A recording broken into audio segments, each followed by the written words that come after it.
എത്ര രഹസ്യമാക്കി വെച്ചിട്ടും സുഖവും താരയും തമ്മിലുള്ള പ്രേമം കോളേജിലെ പരദൂഷണ സദസ്സുകളിൽ പാട്ടായി, ചുവരുകളിൽ വാർത്തയായി. അതോടെ കോളേജിൽ വെച്ച് അവർക്ക് സ്വസ്ഥമായിട്ടൊന്ന് സംസാരിക്കാൻ പോലും കഴിയില്ലെന്നായി. ഈ സമയത്താണ് ജാനുവരിയിൽ തിരുവനന്തപുരത്ത് സ്റ്റുഡൻസ് ക്യാമ്പ് നടക്കുന്നുണ്ടെന്ന് അറിഞ്ഞത്. ഒരാഴ്ചക്കാലം ആരും അറിയാതെ സ്വസ്ഥമായിട്ട് അവിടെ കഴിയാമല്ലോ എന്ന് ഓർത്തപ്പോൾ അതിന് അപ്ലൈ ചെയ്യാൻ അവർ തീരുമാനിച്ചു. അതിനുവേണ്ടി താരയ്ക്കും സുഖുവിനും യൂണിവേഴ്സിറ്റി യൂത്ത് ഫെസ്റ്റിവൽസിന് സമ്മാനം കിട്ടിയ സർട്ടിഫിക്കറ്റുകളുമായി സുഖു തിരുവനന്തപുരത്ത് പോയി വന്നൊരു ദിവസം രാജീവ് ഗാന്ധി വനത്തിലെ മുഖ്യ സൂത്രധാരൻ ശിവരജനും കൂട്ടാളി ശിവയും ഉൾപ്പെടെ 7 തമിഴ് പുലികൾ ജീവനൊടുക്കി.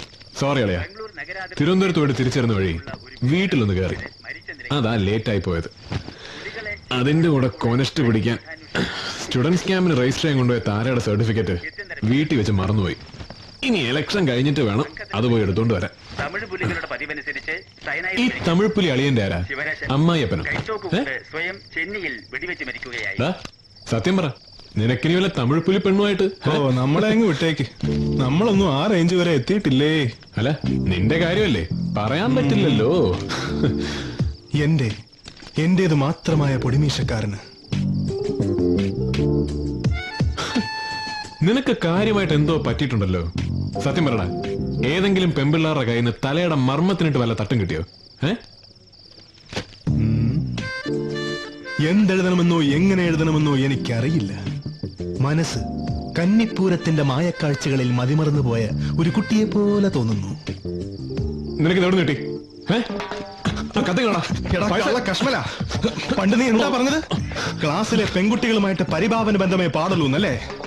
എന്നിട്ട് നീ ഒരു ക്ലാസ്മേറ്റിനെ തന്നെ പ്രേമിച്ചു, അവളുമായിട്ട് ഒരു രാത്രി ഒരുമിച്ച് കഴിയുകയും ചെയ്തു. അതൊക്കെ പോട്ടെ, അന്ന് രാത്രി നിങ്ങൾ തമ്മിൽ ഒന്നും നടന്നില്ലെന്ന് നീ എന്നോട് കള്ളം പറഞ്ഞില്ലടാ. ഭരണങ്ങാനം പള്ളിയിൽ പോയി പറഞ്ഞാൽ മതി.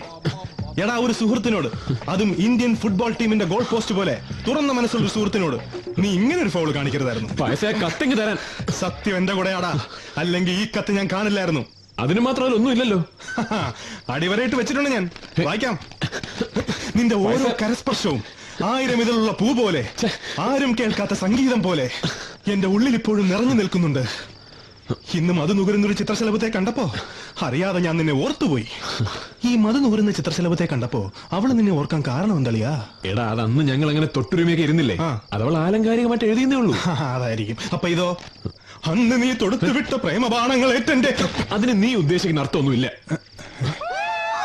പ്രധാനപ്പെട്ടൊരു ഭാഗം വായിക്കാൻ തുടങ്ങിയതാ അപ്പോഴാ.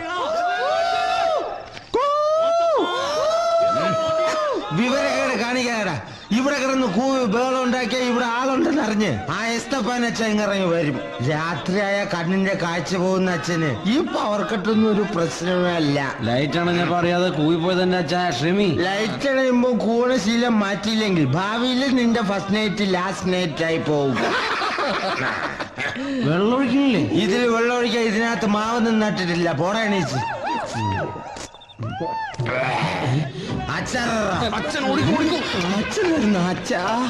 ഇത് കഴുത്തിവിടെ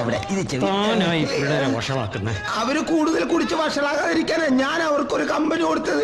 ഈശോ, എന്തൊരു സൽക്കരണം. വെറുതെ അല്ല തന്നെ ഓസപ്പരന്ന് വിളിക്കുന്നത്. കറണ്ട് പോയത് കണ്ടില്ലോടോ. പോയി ജനറേറ്റർ ഓൺ ചെയ്യും. ജനറേറ്റർ ലീക്ക് ആണോ? ലീക്കോ എന്ത് പൂന്തോ ആയിക്കോട്ടോ. പിള്ളേരെ എനിക്ക് ചെവിതല തരാതെ കൂന്ന കേട്ടില്ലോടോ. അവന്മാരുടെ ചെല്ലപ്പേര് വിളിക്കാൻ തുടങ്ങി. ഇനി തന്തയ്ക്ക് വിളിക്കുന്നതിന് മുമ്പ് പോയി ജനറേറ്റർ ഓൺ ചെയ്യടോ. ഓ ഭർത്താവ്, എന്നെ കൊണ്ട് വിളിപ്പിക്കരുതേ.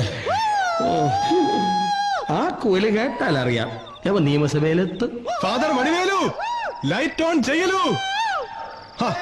ഒടുക്കം വിളി കേട്ടു. അളിയ, നീ ആ കത്തിങ് താടാ. നാളെ ഒരു കോപ്പി എടുത്ത് ബിന്ദുവിന് കൊടുക്കാനാ. നല്ല ഭാഷ. ഈ കത്ത് നിന്റെ കയ്യിലിരുന്നാൽ ശരിയാവില്ല. എന്റെ പെണ്ണിന്റെ ചാരിത്രത്തെ വെറുതെ സംശയിച്ചു എന്ന് വരും. അത് നിന്റെ കുഴപ്പമല്ല, ഈ കത്തിന്റെ കുഴപ്പമാ.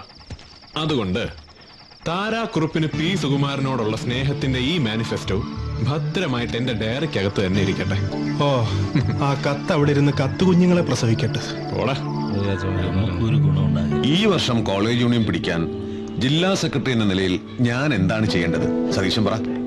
ഈ കൊല്ലം SFK സ്ഥാനാർത്ഥികൾ ഭയങ്കര സ്ട്രോങ്. സമരം തുടങ്ങിയതോടെ പ്രീ ഡിഗ്രി പിള്ളേരും ഇപ്പൊ അവന്മാരുടെ കൂടാ. ഓഹോ, മരിച്ചു വർക്ക് ചെയ്തിട്ടും കഴിഞ്ഞ വർഷം ഒരു സീറ്റിന്റെ പിൻബലത്തിലാണ് നമ്മൾ യൂണിയൻ ഭരിച്ചത്. ഈ കുറി അറിഞ്ഞു കളിച്ചില്ലെങ്കിൽ നമ്മുടെ കാര്യം പോക്കാ. ഞാൻ നോക്കിയിട്ട് ഒറ്റ വഴിയെ കാണുന്നുള്ളൂ.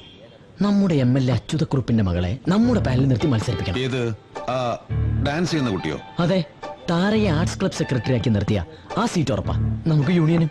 കുറുപ്പ് സാറിനോട് ഞാൻ സംസാരിക്കാം.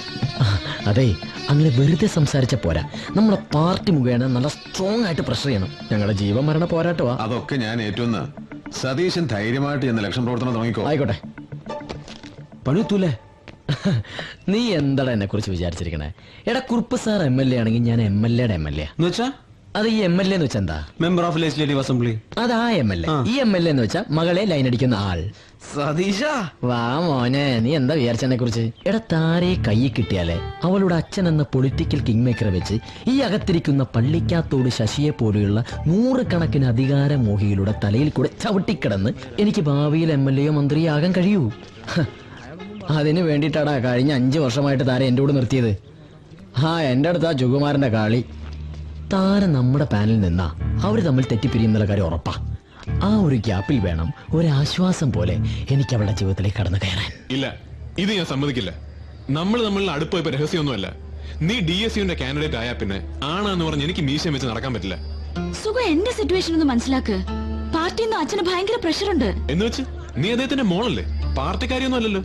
ഇലക്ഷന് മത്സരിക്കാൻ പറ്റില്ല എന്ന് കട്ട് ആൻഡ് റൈറ്റ് ആയിട്ട് പറയണം. പറയാവുന്ന എക്സ്ക്യൂസുകളൊക്കെ പറഞ്ഞു നോക്കി. ഇനി ഒന്നേ പറയാനുള്ളൂ, ഞാനൊരു SFK കാരനെ പ്രേമിക്കുന്നു. അതും കൂടി പറഞ്ഞാ പിന്നെ ഒന്നും വേണ്ടി വരില്ല. ഇവിടെ പഠിച്ചാലല്ലേ ഇലക്ഷന് നിൽക്കേണ്ടി വരൂ.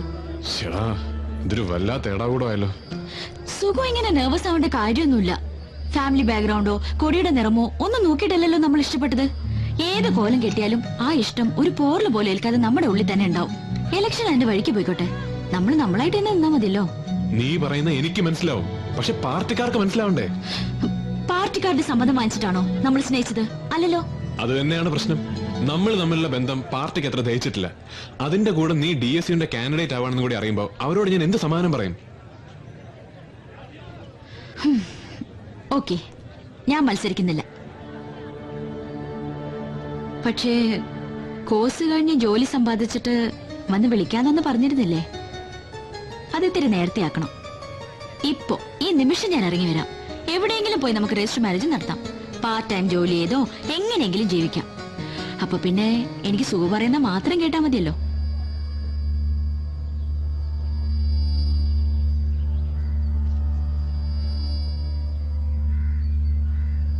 അതല്ല, അച്ഛന്റെ തണലിൽ നിൽക്കുകയാണെങ്കിൽ എനിക്ക് അച്ഛൻ പറയുന്ന അനുസരിക്കേണ്ടി വരും.